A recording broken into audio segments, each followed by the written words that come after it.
I love being outdoors. Always have, since I'm a kid. There's something beneficial about it. It helps with diabetes, obesity, anxiety, depression. It's rejuvenating in a lot of ways. Kind of like with Superman or the Swamp Thing. Apparently only DC characters, I guess. When I was a kid, I can remember 4th grade. I was just aching to go to recess, just to play outside and watch that clock, and so help me God, that thing ran backwards just to torture me. I think it still does that a little bit today. But you know, going outside is so cool when you're a kid because you get to play in the leaves. You get to make a fort. You get to make a snowman in the winter. You get to play in a sprinkler in the front yard in the summer. It's extraordinary. But nowadays, it's a little bit different. We lose that sense of wonder. It kind of reminds me of that movie, The Matrix. You see, man is waging a war with the machines that somehow or another we've forgotten we're still at war with. Now we're a slave to the computers in a much different fashion. We're sitting in front of a computer at work only to go home to sit in front of a television and our cell phones. It's a situation, really. You need to go outside. Speaking of, we have Dr. Lou Weber on the podcast today. She's going to talk about going outside and the benefits, including a new book that she wrote. It's a lot of fun. You know, my mom used to tell me when I was a kid, why don't you go outside and blow the stink off of you? Good advice. Stay tuned, folks.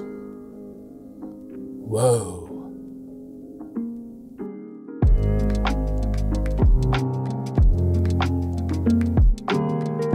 Welcome to the podcast. Today we have Dr. Lou Weber as your host, apparently. I'm going to take over and just go run roughshod, which, by the way, is more than fine. I can just walk out this door. I'm going to probably pull the fire alarm when I go out, though. Gotcha.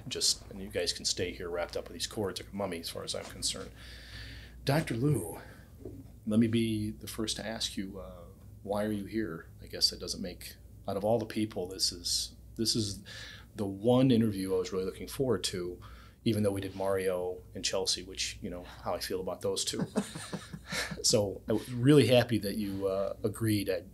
I'm glad that you're here because there's so many things about the environment that we do that we don't understand and how important it is and such. But my first question is this. What is, when you're driving in your car, the one song that comes on that you just gots to dance to? I know there's one. Well, I really like New Age music. Like Yanni? Is that Yanni, New Age? yes. That's all I got. Kevin Keller is my favorite. I'm sorry? Kevin Keller is a New Age artist. The actor from... No, somebody else. Kevin Keller? Kevin Keller. He's groovy, man. He's it's groovy? so soothing and natural sounds. Is he a saxophone player? Or what mostly piano. He's a new age piano player. Piano player who just has the nature vibe to him. Is it kind of a slow jam, or do you play the living hell out of the key? Just really slow jam. Really? Oh yeah. And then you do your dance to that? Well, you know, my favorite genre of dance is West Coast swing. Who knew? John, you got anything on that one? That's West. You don't know West Coast swing? West Coast swing. So this is partner dancing, and the man is the frame, the woman. It grew out of Jitterbug, but of course that's 100 years ago. And so this is incorporates some rap type dance and some ballet and Michael Jackson. This sounds like diametric opposition of dances. I know it, but it's all very smooth. And again, they tend to play some of this very smooth music and beautiful partner music between. You dance in my car to West Coast swing. Yanni, what was the guy's name? Kevin Kline. Kevin Keller. What? You got Yanni and Kevin Kline in the car with you, and you're dancing with a 2-person West Coast swing dance thing by yourself in the car. Yeah. Well, that's. You ever see the movie Swingers with Jon Favreau, Vince Vaughn? I don't think so. Oh, it's a swing movie. I got to see this. Oh, you've never seen this? No. Oh, you're so money. Okay. You don't even know. You don't even know. It's just called Swing. You're not trying to kill it. You're swatting. You're bearing a bunny. You're gonna have to come back to me. You see the movie. You come back to me. You tell me. All right. That I just blew your mind off with Yanni and Kevin Kline. Changed my life. And now you got Swingers. And Jon Favreau wrote this. This is Okay. Iron Man. Iron Man. Iron.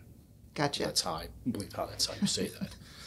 That's an interesting. I'm going to process this, the entirety of this podcast with you. I appreciate you coming to our podcast today. This is the third interview we've done here, and this is a little bit different because your heart and soul belongs in the world behind us. That's why we wanted to film here in Achatz Hall and show. We had a great idea of having the really nice catalpa trees in full bloom until the one day out of the whole entire month that obviously it blew off all the flowers and such. Yes. And you have written a textbook. Just out. See this? John, you getting that pretty good? Textbook. It's called Understanding Nature, Ecology for a New Generation. Yes. And who wrote this for you? Person just said to me yesterday, I didn't think you were smart enough to write that Thank book. You. Yes. It's been the best compliment I've had so far. It just came out on May 16th. Really? Yes. What's that take? This is a whole, I've written a few things in my life, but this is a whole new level of either commitment or nerdiness. I'm not sure. What's it take to make a textbook? 15 years. Well, that's not too bad. And it's been on my conscience for 4 decades. My first semester of graduate school, the professor said, somebody needs to write an ecology textbook with a historic focus. Why do you think he was so angry? Because ecology textbooks then as now don't make sense. There's no story. It's a conveyor belt of information. There's no story. And ecology has a great story. It's only 150 years old. The science of ecology is only from Darwin's time, 1860s. That's 150 years ago? Yeah, I didn't know that. More or less, yes. I did not know that. And it's a story with drama and heroes and villains who have now become heroes. Who knew Lamarck was right? Yeah. I know. I didn't. It's shocking. I tell you right now, I wouldn't. I don't know who that is. Who's Lamarck? Lamarck was Darwin's nemesis. Lamarck was the guy who said that elephants get a longer neck over time through evolution because they strive to do so, because they want to reach to the tops of trees.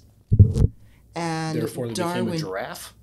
Well, their neck got longer and longer. And Darwin said, that's not right. You get these slow changes over time because of natural selection. Well, guess what? Now that we are investigating genes, we find out that in some way the genes do kind of plan evolution. It's in a chapter in the book. I know I saw the name here, but I'm not familiar with that name, Lamarck, being the nemesis, the other side of this. Now, to my knowledge, I've never seen a long-necked elephant. Right. Ever. No. Am I missing a giraffe? Oh, so it is a giraffe. Did I say elephant? I meant giraffe. Did she say elephant or giraffe? You did say elephant. Okay, that's where... Oh, jeez. No, that's all right, because I don't know what I'm talking about. Okay. You're a long-necked giraffe. No, I get that. So that not... We've come full circle on this. I enjoy this, because this is kind of information that we need. You may have a couple of typos and revisions. I know. If the elephant with a long neck is in this textbook. But that is kind of true. Well, let me though. tell you about these genes, because that's the more interesting. Hit me. Okay. What do you got? We've discovered that people who were in concentration camps, say as kids, who were 1930s in these and survived and were starved in the concentration camp, they have genes that turned on while they were in that stressful situation. Their genes turned on to make them obese later in life. And those genes in the turned on state get passed on to their offspring and then their offspring. And so those who come later are prone to obesity because their gene is turned on to want to eat all the time. And that's a defense mechanism, you think, from back then? It was just a mutation that said, we need to get to the point where these people are not a getting mutation. More food back in. We didn't know that genes could be turned on and off. That's something we've discovered, say, in the last 30 years. And so it can last a couple of generations. Or the scary thing is, all of these chemicals that we can take into our bodies right now, sometimes those turn on toxins, viruses. Who knew, this is also in a chapter in that book, who knew that every virus and bacteria that infects us is planting part of their genes in all of our genes in every cell of our body? And sometimes those turn on and turn off certain things in our genome. For the better or for the worse, though? Usually it's for the worse. Really? Like every virus we've ever had for a cold virus gets inserted into our genome in every cell of our body. And it's thought now that once we get an accumulation, as we grow older and older and older, and we get an accumulation of all these genes, it makes us dumber. Oh, I can totally feel it. I feel that way now. I must have had a lot of colds. Yeah. Growing up. Yeah. Every week. Since I'm born. Because that's how I feel now. I know. That's how we all feel. Why would it make you smarter? Because by the way, superhero, Marvel or DC movie I've ever seen, if you had a virus or a spider bite or some other crap hit you, whatever, it makes you better and stronger. Yeah. So is what I know from the movies all wrong? That just can't be right. I just can't believe it. I'm afraid they usually make it worse. Really? That's unfortunate. Because I was looking forward to a good spider bite. Unless it has a cold, apparently. But I don't want to get a virus in your ear either. I know. No, what a terrible thing that is. I know. And who know that there's people that we know that have ear viruses. You ever done an ear candle? No. I'm not kidding around. Years ago, I had an earache. I'm not sure why. And I was at a friend's house, and the mom said, you need to get yourself, have an ear candle in the other room, which, by the way, sounds like something I would fall for, or probably something I would do to other people. And you put your head on the table, and you stick this candle thing, it's a tube, in your ear hole, and you light it on fire. And it just sucks out that vacuum of the flame, sucks the stuff out of your ear. You can get them at GNC. I guess it's an Amish thing. I'm not kidding around. It's wow, totally a thing, and it worked. I don't know what to make of that, but I felt like a real idiot with my head on the table and this thing burning down, and I could feel it getting hotter and hotter. And they were filming it, so I thought, this is some that'll sort of be in the next blackmail. book. I'm going to write a chapter for you here. Okay. Ear candle. Something in here.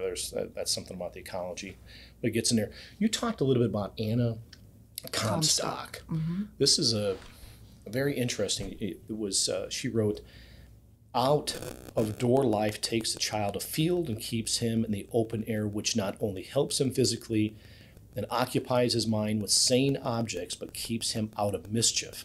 This is the age of nerve tension, and the relaxation which comes from the comforting companionship found in woods and fields is without doubt the best remedy for this condition." Why is that? And she wrote that more than 100 years ago. It was 1911. Yes. And she knew that then. Yes. Based upon what? Based upon what? What did she observe? What did she see? She was an expert in teaching, and so she observed a lot of elementary school teachers. That was her job, to go around and watch elementary school teachers. And that was what she was observing more and more in the classroom. Students needed to be outside. She wrote that then, in 1911. Yes. How much have things changed since 1911 with going outdoors? Well, we've got authors writing about it again 100 years later because the situation has gotten even worse with students on screens, as we know. All the time. All the time. An addiction, as we know, and how dangerous that is.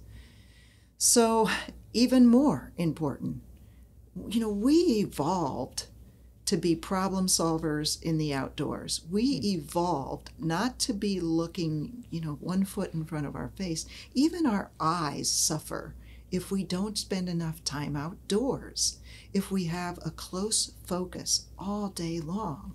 And some of us are on screens more than 8 hours a day. Yeah. Children, it's causing myopia. It's causing us to have eye problems. Right now, in the tall apartment buildings of these large cities in East Asia, where students almost never get outside, they do all their schooling in these high rises, they live their whole lives in the high rises. It's an epidemic of myopia, and it's predicted that even here in the United States, by 2050, more than half of all 8-year-olds will need glasses. Really? Yeah. It's a serious problem. Also, I've noticed that, and it's also with what they call a cell phone neck. Yes. Technology neck. I'm not sure what the actual name for it, but it's having your neck down. It's almost at a 90-degree angle to your body, and people come in with neck problems. And I know our daughter had some of that problem for a while, and I went to a chiropractor, and he said, get off your cell phone, and that's just not going to happen. It's so available to everybody. I know when I was a kid, that this is back in 1913, and the old RCAs that were on the floor that had the oak cabinet must have weighed like 500 pounds, and it would catch fire once in a while, and you just blew it out. And my mom would, just blow it out. It's because it'd have all the dust that came on the vacuum tubes. It needs to do that once in a while. I guess my mom was a Philo T. Farnsworth relative or something and knew all about it. And this thing would catch fire, but it was always, I put my face up as close as you could get to that TV screen. I thought it was wonderful. That's the radiation I'm dealing with. I was hoping to be a superhero with that. Yeah. But that was kind of the beginning. I was saying, you're going to hurt your eyes, you're going to do whatever. There's actually more to it than that. Mm-hmm. Then that's a serious problem. I know. Our parents used to say, you're going to hurt your eyes doing that, and it turns out it's true. And it's worse than that. Well, think about how we evolved. When we were outside all the time, in, the hundreds of thousands of years of our evolution, our gaze was on the horizon, looking for predators and threats, and that was the relaxed state. When we are looking at something very close, and books do it too, but screens also, then we're actually tensing the muscles in our eye. And there's a lot of muscles in our eyes. And so that's taking a lot of energy out of us, but it's also doing permanent damage to our eyes. If we can get outside, or even if we can just take breaks every 20 minutes or every hour, we can relax that eye. And the studies show kids don't need glasses as soon if they can just get outside for recess. Yes. Because I'm all for that. I've noticed that over the years when I was a kid, that I lived in Mishawaka, so we used to get a lot of snow from Lake Michigan. And invariably, I'd get up around 9 a.m. This is just the winter time, but I'd get up at 9 a.m. and I would come home at 9 p.m. and frozen solid. My mom and my mom would always say, we didn't know if you were dead or alive. Well, I appreciate you going out looking for me. Because I'd just be digging out in the snow and making castles and forts and having snowball fights and probably a little theft in there someplace, I'm sure, because that's what we did at that age. But my mom was never concerned about that. Now you hear that if kids are outside, that's like they're so afraid of this world. But the reality of it is they need it. Yes. They need to be out there. They need to do something strange. You wrote in here, you have a quote from Bazell and Chalquist. Yes. It's a couple of really hard names. That our society is a collective, narcissistic, overscheduled, runaway train. And that's modern society. And the disconnect between that causes obesity, or as my parents would say, diabetes, suicide, depression, anxiety, chronic illness, and eye disease. So it's not just about eyesight. No. It's a culmination of a whole host of things. I know. Why is that, Anxiety, Phil? depression, trouble concentrating. What does it do? If we evolved in that way, true. That's where it came from. Mm-hmm. But why is that so important to be outside? Can't we just be in our domicile and arguing about whatever reality show to watch from now on? And can't we just do that? That's the evolution now, right? Well, we're not evolving very fast compared to the hundreds of thousands of years before that, Prior. when we were outside getting vitamin D, getting different chemicals that may be in the atmosphere, getting chemicals that may be coming from plants, and working alongside in different tasks that would give us problem-solving skills. Like, for instance, working with the women or working with the men that are teaching you trades and are teaching you plant life, species identification, sustainable ways of making your home, repairing your home. The Native Americans around here, for instance, made a kind of wigwam, a round structure that was made out of cattails. Mm-hmm. These cattails were amazing. They kind of made a paste out of the powdery material in the fruit of the cattail. They would make this paste. They would make these sheets that were so wonderfully engineered. In hot weather, they would shrink, and then these were on the outside of the wigwam. So they would shrink, and they would kind of make gaps. So in fair weather, the breeze would blow in. Really? Yeah. On a hot summer day, they would shrink, and the breeze would blow in. In wet weather, they stretched, and that way it would cover up. And so the rain wouldn't come in. They could use these sheets as little sidewalks for mud control. What was the chemical that was in a cattail? It's kind of a flour. And so if they made this into a paste and then made it into sheets, they would use these sheets for all kinds of construction materials and so forth. Really? Uh-huh. Well, that's a pretty cool thing to have. You don't have that anymore. No. You don't have that world. What was the Native American? What were the tribes here? Well, most recently, we knew them as the Miami. Oh yeah, I forgot about that. The time of Little Turtle and Tecumseh. Because I'm from Mishawaka. What was the Potawatomi? Mm-hmm. Mishawaka was actually named after supposedly the chief's daughter, Princess Mishawaka. Mm-hmm. That's all I know. Mm-hmm. And this was, Fort Wayne used to be Kikianga. Right. Do you happen to know what that means, what the translation of that by any means is? No, I don't. I don't either. Yeah. One time I was having this odd dream, and it happened over a course like a month, and I went to see this counselor. It was kind of a bad situation, and I would come in and I would say, after a couple months of this, and I kept having a dream that I would turn into like a teepee, oddly enough. And like one night I'd be a teepee, and the next night I would dream that I turned into a wigwam, and then I would turn into a teepee the next night, then a wigwam, and I'm telling this counselor, I turned into a teepee and a wigwam, and one night I'm a teepee, the next night I'm a wigwam, and next night he goes, no, just relax, you're too tense. You ever heard that joke before? It's not my joke. I'm not sure whose that is. But wow. That's a good one. I know, you're going to use that, I know. I know it. But feel free. We have it on tape someplace. Okay. You're probably not going to want to see that. This whole idea, let me go back to this. I got some things here. That's impressive. You're very organized. I'm trying to be. I got this little thing with my little spots. That's amazing. Usually this is what you use when you're signing divorce papers, which I'm waiting, quite honestly, if that'll happen soon. You talk a little bit, actually, in your thinking questions in a couple other places, you talk about the anti-evolution movement and how that's become, because up until like 1950s, there was a lot of classes. There was talk about nature. There was talk about everything. And then come the 60s, it dies off in this anti-evolution. Take me through some of the history of that.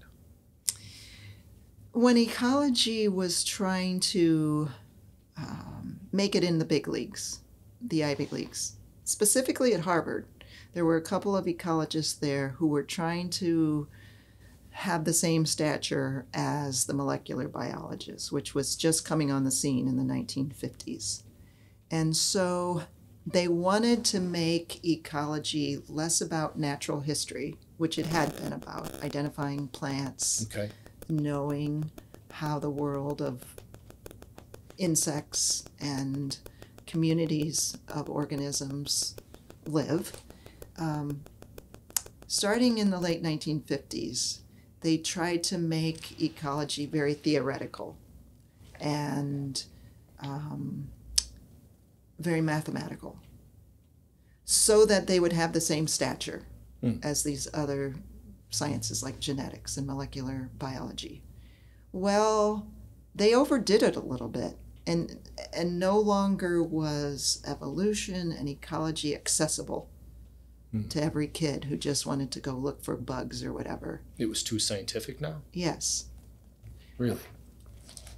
Which again gets back to one of the reasons why I wrote this book, is because when we get these conveyor belts of information now in ecology textbooks, and there's no story and there's no emotion, they actually had the strategy of wanting to take emotion out of the science of understanding nature.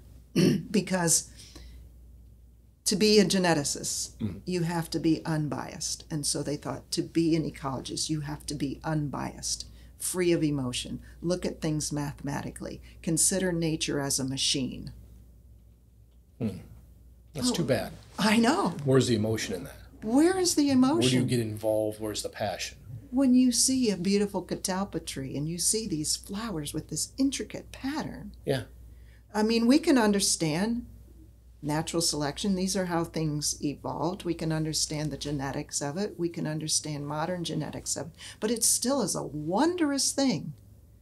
And that's what the psychologists are telling us about why being outside is so helpful for us. Yeah. The minute that we get out and we experience that awe, A-W-E, awe, we look at Mirror Lake or the catalpa blooms and we say, wow, that's the trigger that the psychologists say is bringing us lower blood pressure, relaxing our eyes. Just by getting outside. Just by getting outside and experiencing awe. And it's instantaneous. Yeah. It's faster than any drug. It's faster than crack and cocaine and all these other fentanyl. It is instantaneous. Our physiology relaxes. Have you done a lot of those drugs to see if, no, if it compares? I tested it myself. No. It's good that you haven't. Okay, I was wondering if I didn't want you to come back and say, I lived in, well, you're into California, West Coast swing. Yeah. So isn't that where a lot of that stuff comes from? When you're having a textbook, obviously you want to try to reach students. So how do you get away from the science so much and get the students involved emotionally, get them vested into the world of ecology? How do you do that? Well, it was a lesson when I came here to St. Francis 11 years ago, and I began teaching this required course in ecology, and it was mostly the health pre-professionals, pre-med, pre-vet, pre-dental, pre-PA. They wanted nothing to do with this course. They were not paying attention. And it took me a while, but I finally just threw my notes in the trash can, and one day I said to them, hey, do you know anybody with depression? Do you know anybody with anxiety? Do you know anybody with ADD?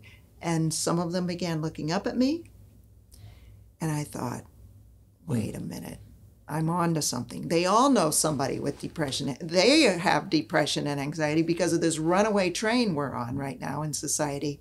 And they looked up, and I said, well, this semester we're going to consider nature as medicine and being outside as medicine, and how nature can be good for us, and how maybe you're going to prescribe being outside for your patients with these mental health issues. Do doctors do that? Either medical doctors, psychiatrists, psychologists, do they prescribe that kind of Sometimes therapy? they do. And when I looked out at these students and I asked them, after we've been through some of these physiological studies, I said, would you ever think of prescribing this? 100% they nodded yes. Really? After the fact? Yeah. After taking the class? Not even after. They don't need much convincing. This was after 1 or 2 classes. Really? Yes. They drank the Flavor Aid, as it were. It wasn't Kool-Aid, just so you're clear. Flavor Aid, because I don't want to slander Kool-Aid, because that's my heritage, my people. That's a strange thing, because in the last 6 years, I've had 5 big surgeries for a lot. I gave a kidney to my brother, blah, blah, blah. Wow. And some of that stuff had some secondary things that need to be fixed. And then about a year, almost 2 years ago, actually, coming up on it, I had broken my back when I was a kid, and it had just got to the point where I couldn't really walk anymore. I could stand for about 10 seconds, and then I'd have to crawl, and so it freaked my brother out when I saw him, because and he told my dad on me. It was kind of I had to answer to it. So wow. Finally had my lower back fused, and then shortly thereafter that I started having numbness in my right hand, and my neck had failed. Wow. And in fact, my spine had gotten so bad I'd lost 1.5 inches height. Wow. So I was once 5'10", and when I went to the doctor, like 5'8 and a half, and I'm like, no, I am 5'10". And she, no, you're not anymore. That's how much that had compressed and the whatever. And the one thing that got me back going was walking outside. And there's probably about 3 days a week here, I'll walk around the campus. It's about a 15-minute loop, and I wear a sleeveless shirt, which we get a lot of complaints and issues with. I think HR's been notified, I think. And I go out there, and one of the conversations, I wear a sleeveless T-shirt so I can get some sun on me, because there is a value of that. Absolutely. There's something about being in that wind, in the smallness, I guess, that you feel, kind of seeing the trees, smelling the world.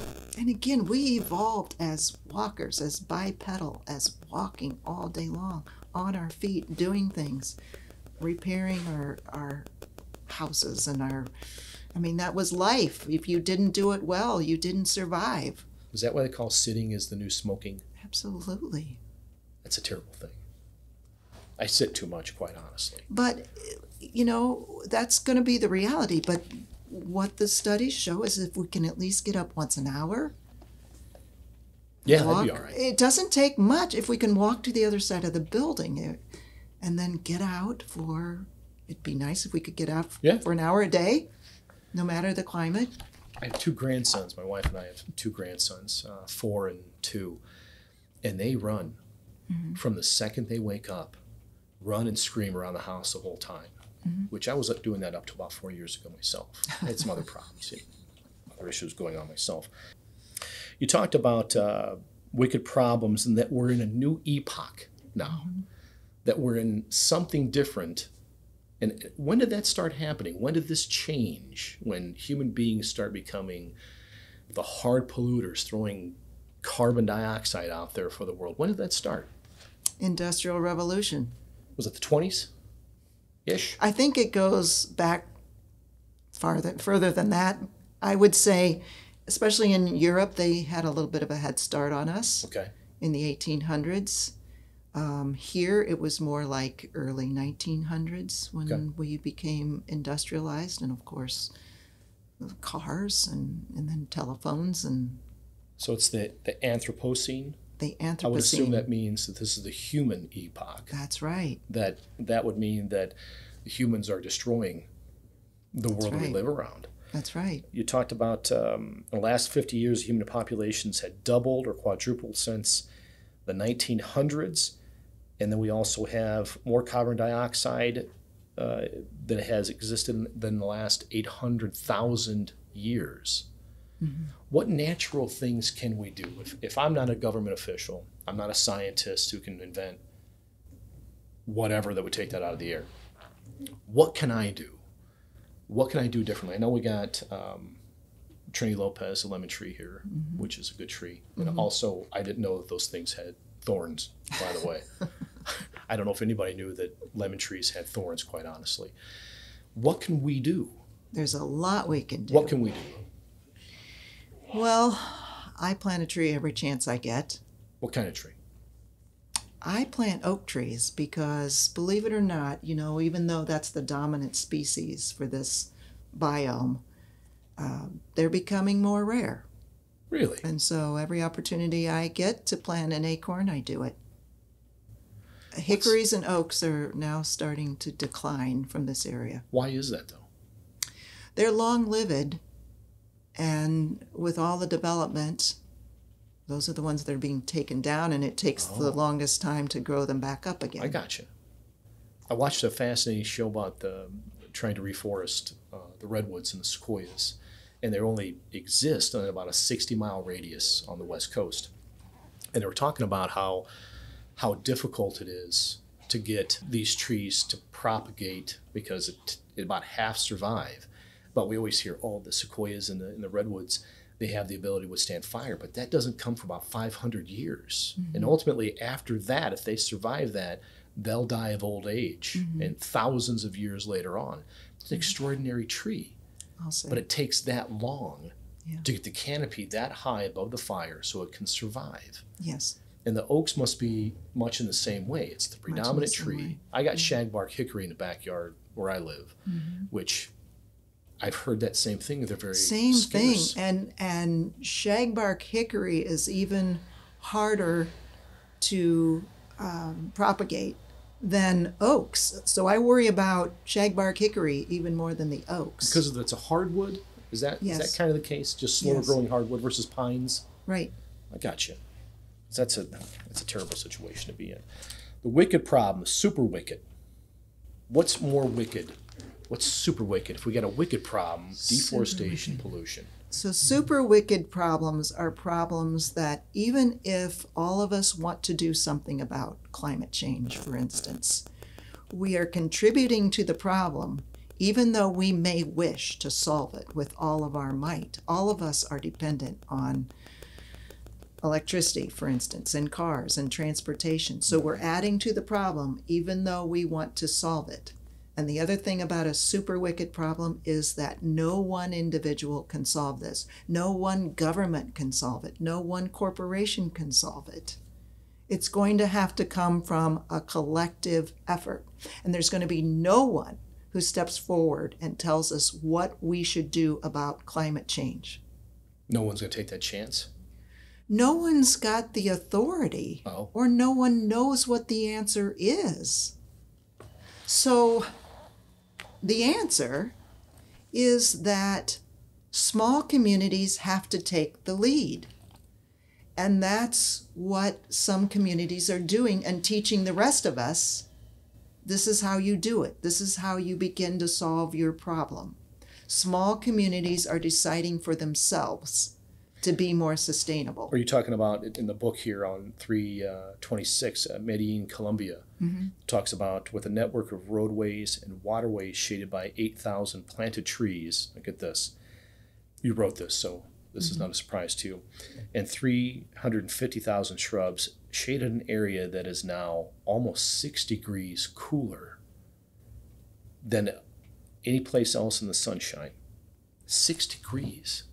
Just from that, oddly enough, 8,000 planted trees and 350,000 sounds like a monumental effort, but if you get a community together like you're talking about. Well, and I'm proud to say the city of Fort Wayne is quietly planting trees as a result of these kind of They are? examples. Yes. All over the place, just in... Well, they're particularly targeting areas that have hot pavement. So if you look around the city, last year they started planting trees along sidewalks that have a particularly long stretch without shade. Really? I don't know if I've really... pavement. Well, I mean, really they didn't... been conscious of that. I don't think that they really wanted to advertise this as a climate change strategy because people would react politically. Oh, okay. But it just makes sense that they're doing this. Is it... In most of these cases, do you find it's it's mostly a political thing, not to be too much on one side or the other, but it's become a political problem that seems to me that's an insurmountable problem, but if you do it quietly, you can get some sort of result from this. Yes. It's a psychological problem. When I bring up climate change, people don't want to hear it. None of us do, because it's scary. And it's our future, and the future doesn't look particularly good. And it causes people even to go back to their addictions. They don't want to hear about this. I'd rather be on my phone and watch Hold myself up in a cute puppies and kittens than deal with this. Have you seen a movie? It was out during the pandemic, Leonardo DiCaprio, and it was called Don't Look Up. Adam McKay. I didn't see Talladega Nights. I remember it's that. It's a fascinating show about a meteor that's coming towards Earth, or asteroid, one of the two. Right. And it was denying this thing was don't look up, because you'd see this thing streaming towards the Earth, and it's such an extraordinary parable of the world that we live in. We can knowing this thing's out, these problems are out there, we can avoid them just by simply turning our back. And it's a very literal form of that kind of environmental idea, and it shows us kind of the bad part of that. Let's go back one thing. We talked about the camps that are coming up, that you talked about the ability to soothe skins, your wounds and such with nature. How did you ever figure all that out? Is that available on the internet? Is there another book out here I can read about getting myself a poultice with Crisco and willow bark and some other stuff? Well, there's a whole genre of medicine on wilderness first aid, and basically it's just first aid skills. So it's not so much about a poultice, although you do what you can when you're in the wilderness, but mostly it's just good, clean first aid. What exactly is a poultice? I use this word all the time. I don't know what it is. I think I heard it in the movie Doc Hollywood of Michael J. Fox.